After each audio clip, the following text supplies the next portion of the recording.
Hello नमस्कार बच्चों। हम लोग क्लास 12th के लिए आज जो टॉपिक स्टार्ट करने वाले हैं वो हमारा है जैव अणु पार्ट से। और ये टॉपिक जो आज पढ़ने वाले हैं इसका नाम है विटामिन। पिछले 3 वीडियो में हम लोग इस यूनिट के 3 टॉपिक के बारे में पढ़ चुके थे। पहली वाली क्लास के अंदर हमने पढ़ा था कार्बोहाइड्रेट के बारे में, दूसरे वाले वीडियो में हमने पढ़ा था एंजाइम के बारे में, तीसरे वाले वीडियो में हमने पढ़ा था प्रोटीन के बारे में। ठीक है, आज की जो हमारा वीडियो ट्यूटोरियल है ये हमारे 4th वीडियो है जिसमें हम बात करने वाले हैं विटामिन जैव अणु के बारे में। तो now start the topic vitamin. तो आज हम बात कर रहे हैं विटामिन के बारे में। बच्चों, जो विटामिन शब्द है इसको सबसे पहले फंक नामक साइंटिस्ट ने दिया था, और जब इसका नाम दिया गया तो इसके नाम में लिखा गया इस तरीके से, ठीक है, वाइटा और मीन जो इसको बोला गया था।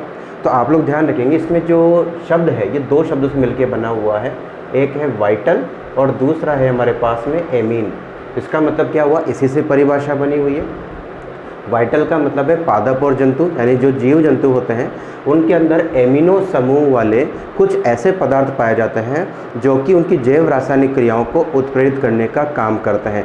परंतु ये परिभाषा थोड़ी सी गलत है, ठीक है ना। तो बाद की स्टडी में देखा गया कि जो विटामिन्स होते हैं इन विटामिन के अंदर एमिनो जो क्रियात्मक समूह है वो ज़्यादातर के अंदर नहीं पाया जाता। 99% जो विटामिन होते हैं उनके अंदर एमिनो समूह नहीं पाया जाता। तो ये चीज़ गलत हो गई, इसलिए इसकी परिभाषा में से ये विटामिन का जब नाम लिखा गया तो केवल क्या लिखा गया, विटामिन लिखा गया। तो आपको पहली चीज़ क्या ध्यान रखनी है कि विटामिन जो शब्द है वो किसके द्वारा दिया गया, फंक नामक वैज्ञानिक के द्वारा दिया गया। अब जो इसके बाद में विटामिन का जो अर्थ होता है वाइटल प्लस एमीन, वाइटल का मतलब जैविक तंत्रों में मिलने वाला एमिनो समूह। तो ऐसे कुछ पदार्थ पाए जाते हैं, कार्बनिक पदार्थ होते हैं जिनमें एमिनो समूह होता है और ये जैविक तंत्रों में यानी पादपों और जंतुओं में पाए जाते हैं। ठीक है, ये बात आ गई। अब फिर स्टडी जब हुई आगे इसकी तो ये देखा गया कि अधिकतर जो विटामिन होते हैं इनका संश्लेषण केवल पादपों के द्वारा होता है, न कि एनिमल्स के द्वारा। ठीक है, तो आप लोग ये चीज़ ध्यान रखेंगे, विटामिनों का जो निर्माण होता है, संश्लेषण होता है वो जंतुओं के द्वारा सामान्यतया नहीं होता है। ठीक है ना, केवल कौन करते हैं इसका निर्माण, पादप ही इसका निर्माण अपनी उपापचयी क्रियाओं के द्वारा करते हैं। ठीक है, अब परिभाषा की बात आती है तो परिभाषा आप लोग याद रखेंगे कि जैव अणु के रूप में विटामिन किसे कहा जाता है। तो आप क्या बताएंगे, कुछ ऐसे कार्बनिक पदार्थ हमारे शरीर में पाए जाते हैं जो कि हमारी जैव रासायनिक क्रियाओं को उत्प्रेरित करने का कार्य करते हैं। तो उन कार्बनिक पदार्थों को क्या नाम दिया गया है, विटामिन नाम दिया गया है। ठीक है, ये परिभाषा आप लोग याद रख लेंगे। दूसरा जो क्वेश्चन ये भी 12th बोर्ड में कई बार पूछा गया है कि विटामिनों का वर्गीकरण बताइए। तो आप क्या कहेंगे कि जो विटामिन होते हैं इनको इनकी विलेयता के आधार पर 2 कैटेगरी में डिवाइड किया गया है।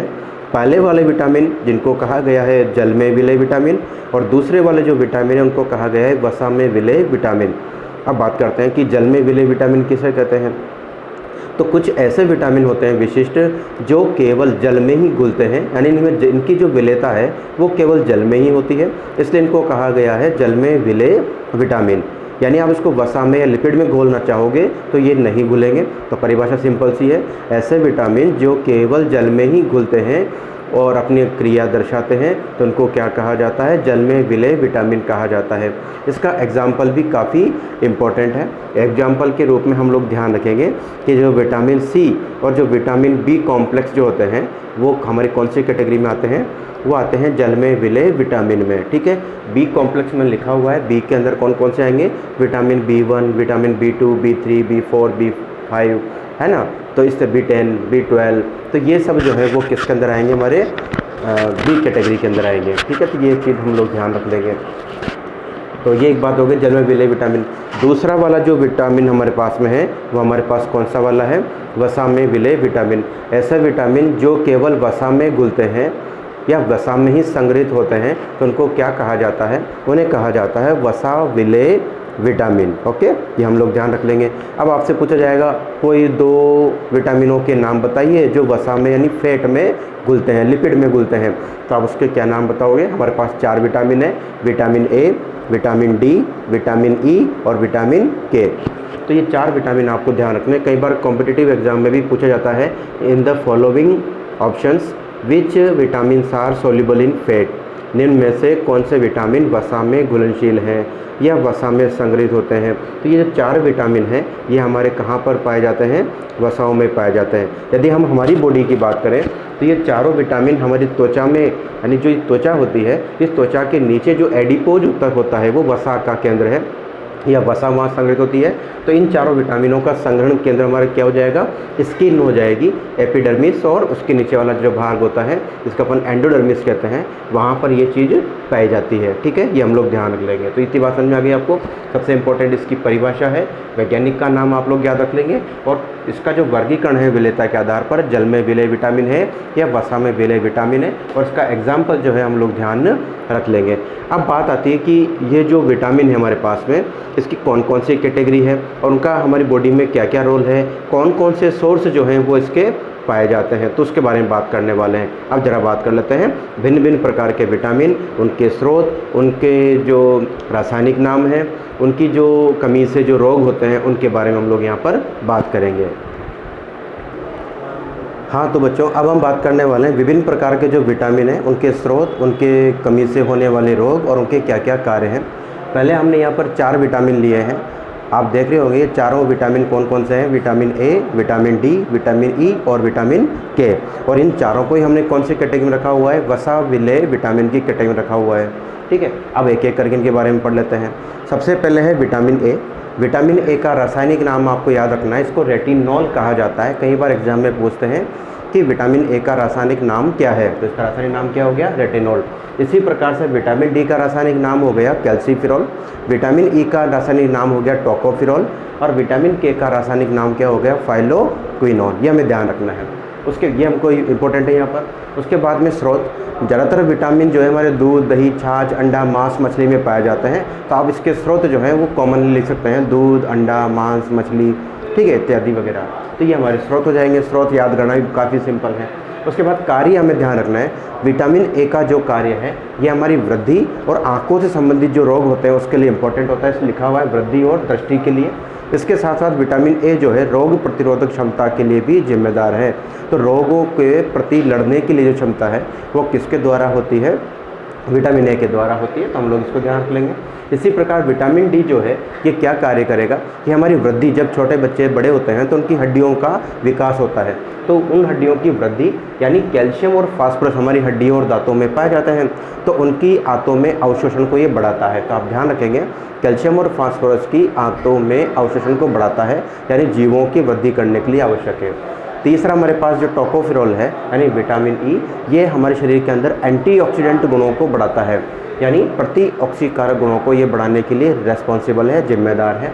और चौथा हमारे पास विटामिन के, कई बार एग्जाम में पूछा हुआ है विटामिन के बारे में कि ऐसा कौन सा विटामिन है जो रक्त का थक्का बनने में सहायता करता है, तो वो विटामिन कौन सा हो जाएगा हमारे पास में, विटामिन के हो जाएगा, तो रक्त का थक्का बनने में सहायक। अब बात आती है कमी से होने वाले रोगों की। अगर विटामिन ए की कमी हो जाए तो हमारे शरीर में कौन सा रोग हो जाएगा, रतौंधी नामक रोग हो जाएगा, जीरोप्थेल्मिया, जिसको आप जानते हो कि जैसे हम कहते हैं मोतियाबिंद हो गया। तो इस तरह से जितने भी रोग होते हैं आंखों संबंधित, तो वो किसकी कमी से होते हैं, विटामिन ए की कमी से होते हैं। दूसरा विटामिन डी, विटामिन डी की कमी से बच्चों में रिकेट्स नामक रोग हो जाता है, यानी उनकी हड्डियाँ, पोलियो का नाम आपने सुना होगा, तो कुछ वैसे ही लक्षण उसमें दिखाया जाता है। तो बच्चों में कौन सा रोग होता है, रिकेट्स नामक रोग हो जाता है। उसके अलावा बड़ों में हड्डियाँ और जो दांत होते हैं वो कमज़ोर पड़ जाते हैं, ठीक है, तो हड्डियों का मुड़ना, दांतों का गिर जाना, दांतों का कमज़ोर हो जाना, ये विटामिन डी की कमी से है। विटामिन ई की कमी से जो रोग होगा वो कौन सा हो जाएगा, कुपोषण नामक रोग हो जाएगा। मांसपेशियाँ जो है वो कमज़ोर हो जाएंगी, ठीक है, तो मांसपेशियाँ कमज़ोर हो जाएंगी, पतन हो जाएगा। जनन क्षमता में जंतुओं की यानी जीवों की जनन क्षमता में क्या हो जाएगी, कमी हो जाएगी।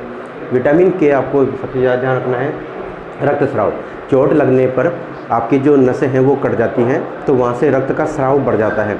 अगर विटामिन के की कमी होगी तो वहाँ पर रक्त का थक्का नहीं बन पाएगा, इस वजह से व्यक्ति की अत्यधिक खून बह जाने से मृत्यु भी हो सकती है। तो ये चीज़ हम ध्यान रख लेंगे। तो ये हमारे विटामिन हो गए अभी तक 4। हाँ तो बच्चों, अब हमारे पास बाकी के जो विटामिन आते हैं वो कौन कौन से हैं, अब उस पर बात करते हैं।